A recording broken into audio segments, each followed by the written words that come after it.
Welcome to Startup Sluts, where we keep it real. No sugar-coated stories, just the raw deal. We're Mary and Ksenia, here to spill the guts on how we messed up and learned from our ruts.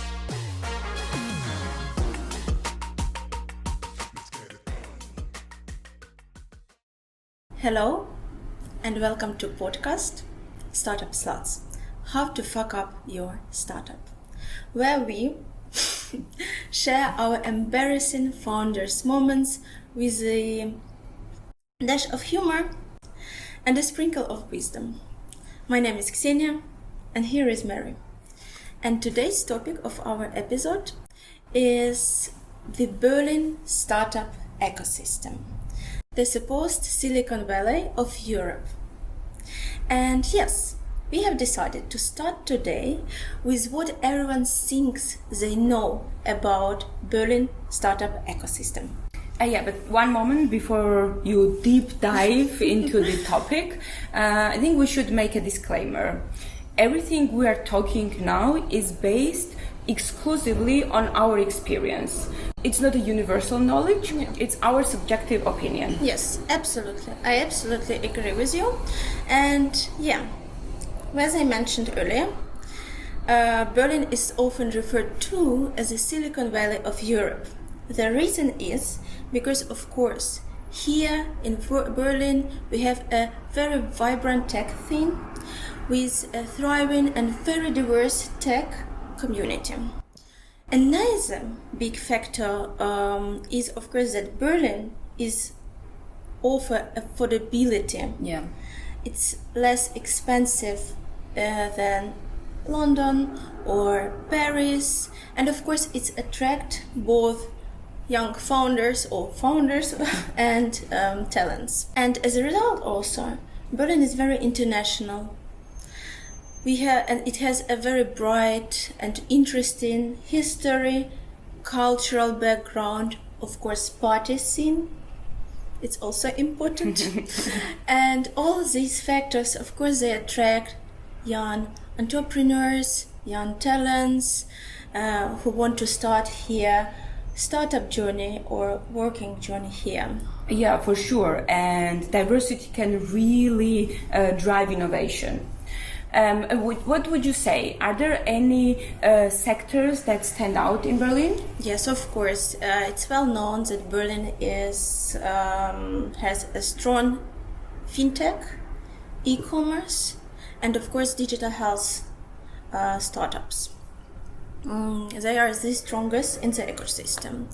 Also, it is interesting to mention that generally Berlin startups have an access to different initiatives and programs from both local and federal governments, and it encourages the growth of startups here. Plus, they have a really, in comparison, easy access to universities as well as to scientific institutions like Fraunhofer Institute or Max Planck Institute. These institutions also have programs, for example, for startups where they open to work with them or to collaborate with them. And of course, last but not least, city is full of different VCs, of different business angels. Startup lingo. Venture capital is an investment that startups can receive if they show they have a high potential for long-term growth. Venture capital funds exist purely for this reason and can be found all over the world, especially in startup hotspots like Silicon Valley, London, Paris, or Berlin. As you've mentioned also institutions, there are a lot of startup campuses, like, for example, Factory Berlin or Silicon Alley, that offer co-working spaces and pretty great networking opportunities. Yeah. And let's not forget that overall, there are a lot of big world-known companies that come from Germany that started as startups, like for example, Unveil, Bank N26, HelloFresh. I think everyone has heard about them. Yes, for sure, I agree with you. Yes, there are really big success stories from Berlin. And of course you mentioned already, but Berlin has a lot of different conferences, networking events throughout the year. And it seems like you have an easy access to business angel, to VCs, to already well-established, successful founders, or those who at least have got their investments. And it's important to mention that almost all events are for free. Like, you don't need to pay money, or you just need maybe to get an invitation. But I think it's also not very often when you need to get a special invitation. Yes, it's big benefits that all of them are for free. Yeah, for sure. Berlin sounds like this startup paradise, but we actually know better. And I think it's a good time to dive into the nitty-gritty startup utopia looks behind the scenes. Yes. To sum up, like a first step, let's identify the main actors of this scene. We have fresh-faced founders who just starting their journey. We also have established founders who have their investments or surviving. Yes. Of course, money people, VCs and business angels. And of course, different programs exist. Incubators and accelerators are also here.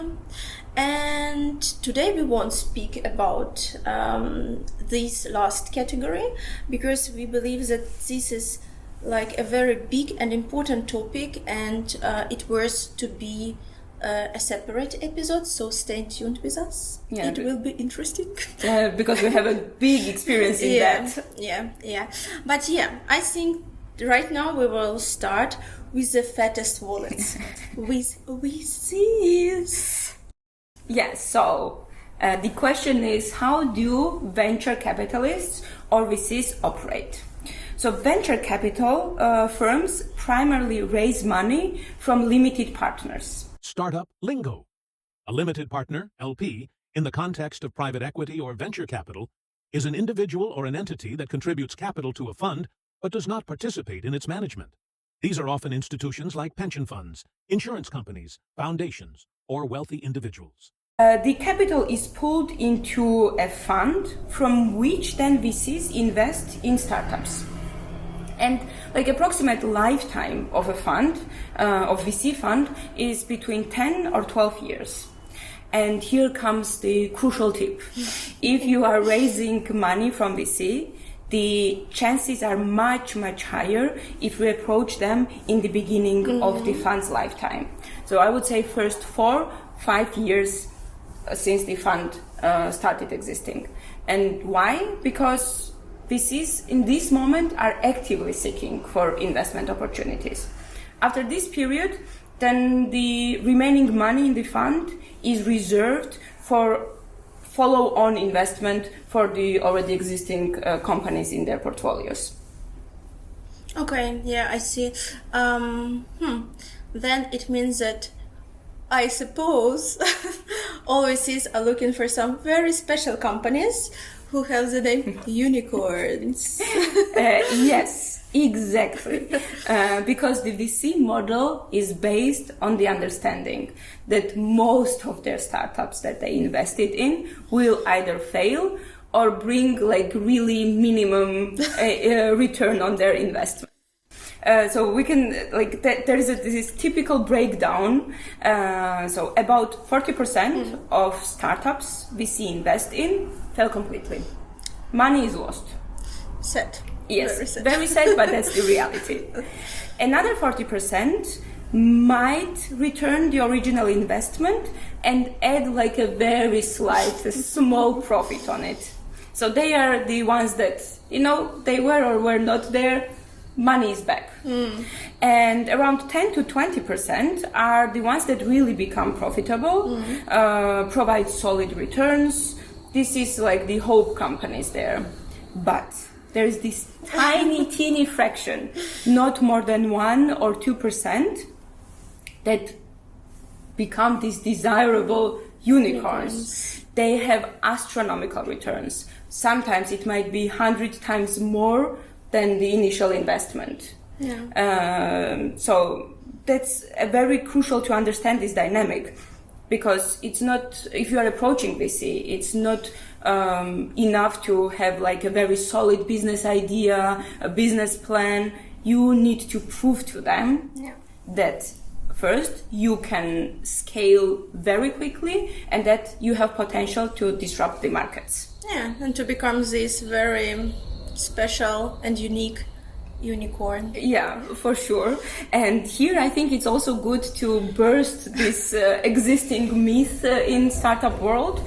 I think everyone who has ever came in contact with VCs have heard that they are investing in early stage, pre-seed, sometimes even in just ideas. They directly writing it on their websites, to be honest. Yeah. Many of them. Yeah, many of them. Sounds great. Our experience shows it's a little bit far from the reality. Because every VC we came in contact with, and there's been few, everyone asked either for traction, revenue, or paying customers. Yes, especially paying customers, I think. Yeah, and newsflash, when you are pre-seed, especially idea stage startup, you rarely have those numbers. Yeah. I think there are some special, like Antler VC, who have the program for founders, for individuals. Then you come only with the idea, and you don't need to bring also this revenue already. Yeah, the value is in your knowledge as an individual and your background. But this does not mean that early stage investment does not exist. We really do not want to discourage anyone. It's just important to understand the reality. Yeah. Maybe better way is to find business angels, accelerators that you've mentioned. But overall, if you still keep going to VCs, if that's your goal, be prepared to show real world traction. And be prepared for the question I think we heard like 100 times, are you actually a VC case? And you need to prove that you are. Yes, exactly. You have mentioned business angels. Compared to VCs who have emails and websites, these elusive creatures are about as accessible as a unicorn riding a rainbow because it's extremely complicated to identify that this person is a business angel. Startup lingo. An angel investor is a solo investor investing from private funds. Occasionally, angel investors team up and help each other look for potential prospects, and sometimes they even co-fund together. An angel investor is typically someone successful in their ventures, resulting in private capital. Their own experience and expertise are invaluable for the startup lucky enough to get funded. I like trying to to spot a needle in a haystack at night without your glasses. Impossible. Almost impossible. It's like a miracle. Level of miracle. You might think, okay, but you have a lot of events, and very, very often organizers promising that on our event you will find VCs. VCs will be, business angels, they will be there. But in reality, there you can meet only other founders who are also with big eyes are looking for these business angels. Of course, there are another way how you can connect with business angels. It's business angel clubs. And we have a great story how to connect with them. As a rule, you have an opportunity to pitch to them because business angel clubs also organizing pitching events. We have once applied for this event and we were rejected. And the official reason was that some other startups had already bored the business angels because their idea was similar to our idea.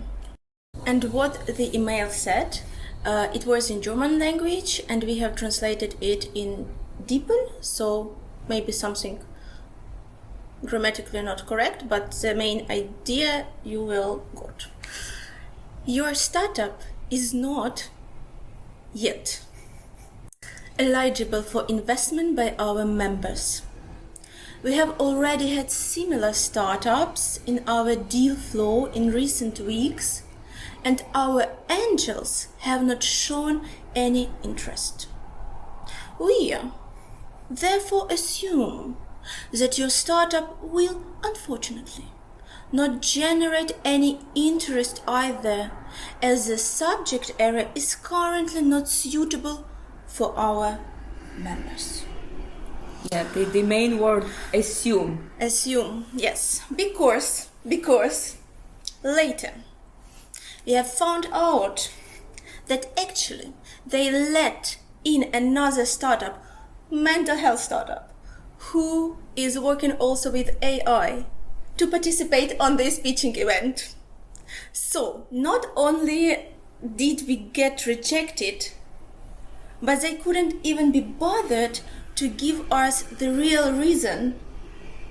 And I think actually it was the second time we have applied to this pitching event. Yeah, the first time our application was lost. Yeah, the way some people are working is questionable. You still have an opportunity, I think, to connect with business angels, and I believe the best way is different competitions and still pitching events. Those situations shouldn't discourage you, because still you have always a chance. The problem still stays the same. You have this middleman who actually decided either you are worthy to be shown to business angels or not. And yeah, you need to find the contact to this middleman to connect with these people, I think. Yeah, and that comes to the point that overall building a network in startup world is very complicated. It's tough, and we've mentioned a few times that Germany is known for this like vibrant, thriving startup ecosystem, but it's still a very complex thing, and you need to have appropriate expectations from it, especially when it comes to networking or connecting with established founders, successful companies. And networking events you will see everywhere. Hundreds, thousands of them, but be careful.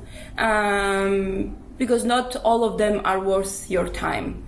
So our tip would be to research the organizers, see how their previous events went, maybe see if someone you know was there, and photos. Yeah, ask them, do a little bit of research, because we've been to quite few events where no one showed up. Yeah. Like even organizers were not there, and we wasted a lot of time looking for the venues for the event because there were no signs, no descriptions, nothing. Yeah.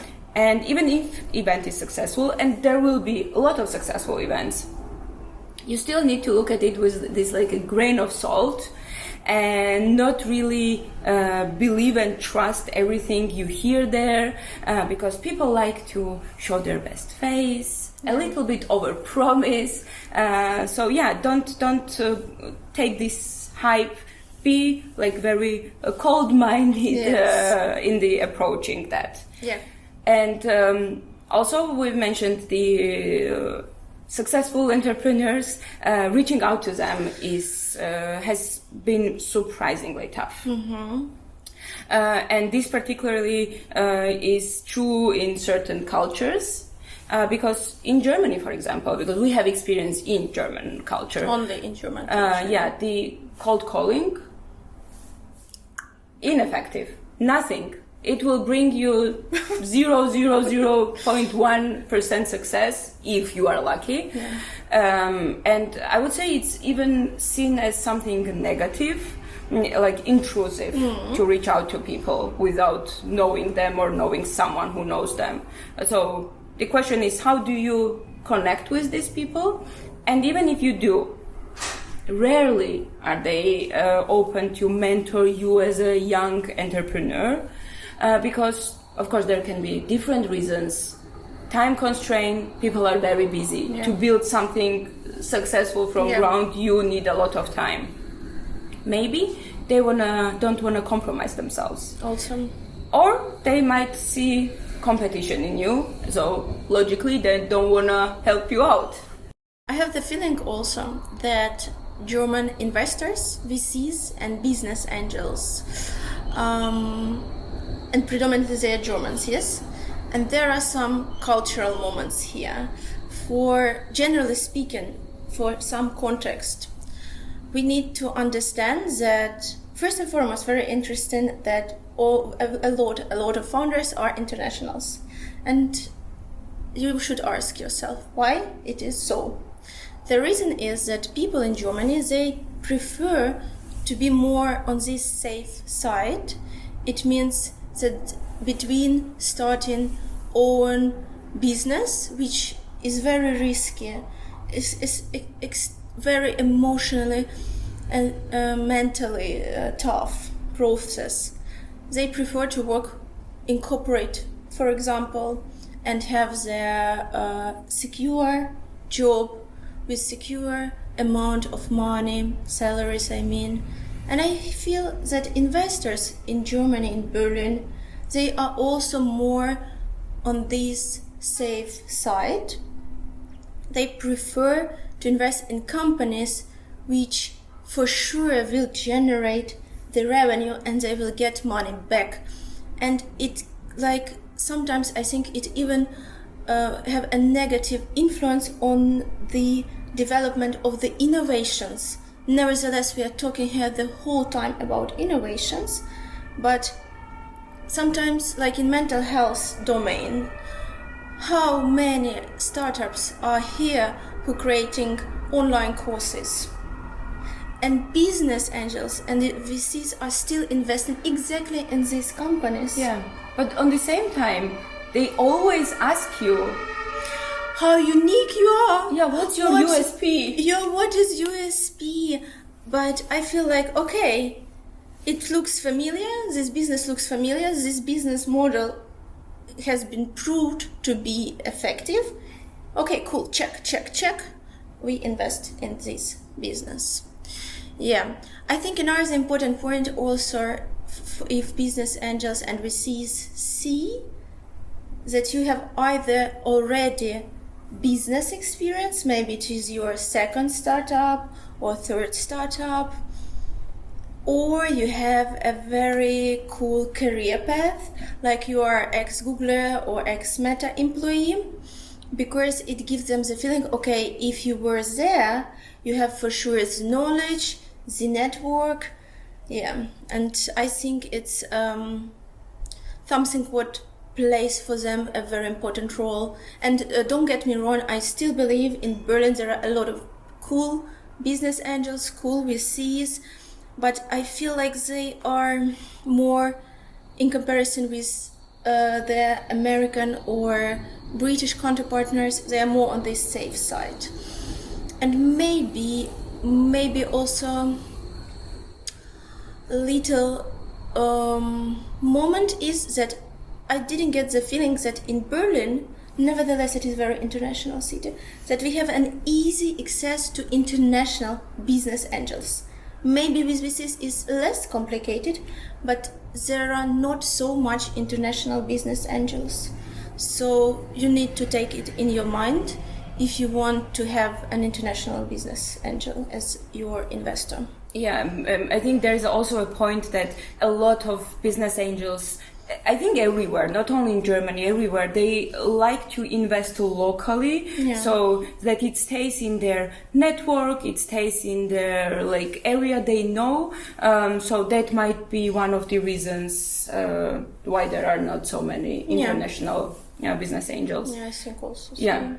And I think it's also worth mentioning, we've talked about like outside factors in the investment part, but there are also other big challenges in Germany, and I would say one of them is the language barrier. And don't get me wrong, Berlin is a place where you can really come far without speaking German, but still you will have huge headaches with the paperwork and rules, because Germany loves its bureaucracy and it's all in German. Yeah, all in German. And not knowing the language will slow the processes even more.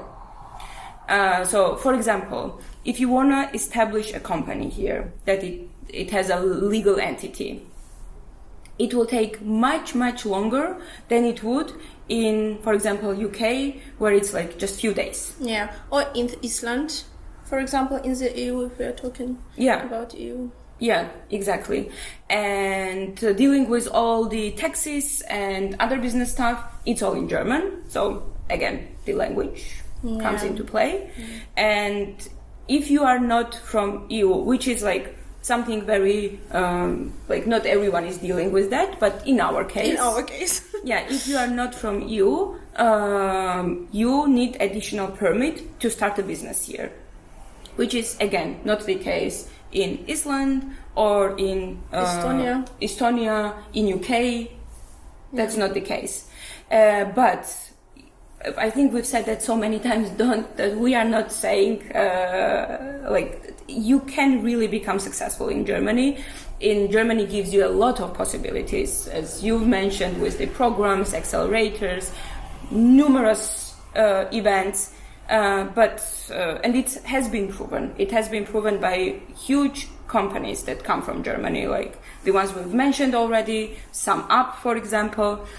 But you need to be prepared for some serious hard work. Yeah. It's not as easy breezy, lemon squeezy as some might make it seem to be. Yeah, I agree with you that it's clearly each and every ecosystem. It has advantages and disadvantages, and Berlin is no exception. It has its strong sides and weak sides. The most important is that you, as a founder, you understand with what is on your plate, and then you are prepared for each and every action. Maybe not like 400% prepared, but at least you understand the situation much better, and you know how to navigate in this startup journey better, and you understand clearly what you can get from this ecosystem and what not. So, to sum up, once again, I would say that in our case, we can call this fuck up as being badly informed about the ecosystem. And as a tradition, we always rate our fuck up. So, how would you rate this fuck up being badly informed about the Berlin startup ecosystem? To go back to the ones that we've already done in our previous episodes, I want to go a little bit lower this time. And I think I would rate our fuck up between 6.5, 7. Okay, you are, I think, still pretty high. I would say it's around 5, to be honest. Yeah, but it's still not as serious as not having a proper business plan. Yeah, not as much as like fucking up finances, but still, building your network as soon as possible is very, very important. Yeah, I think even, to be honest, even, for example, you are a student and maybe you don't even plan to be a founder and to have your own company. Do your homework and go looking for different events and go and make connections, because even if you don't do your startup, you will need to find a job. Yeah. And then you can drop a message in your LinkedIn to another founder and you will get this job. So we encourage you to start networking as early as possible. And that's actually it. That's our Berlin startup ecosystem breakdown. And thank you for joining us on this roller coaster ride through the wild ecosystem world. And love it, hate it. Just let us know in the comments. Smash the thumbs up and follow us for more startup stories. So see you next time. With love, your startup sluts.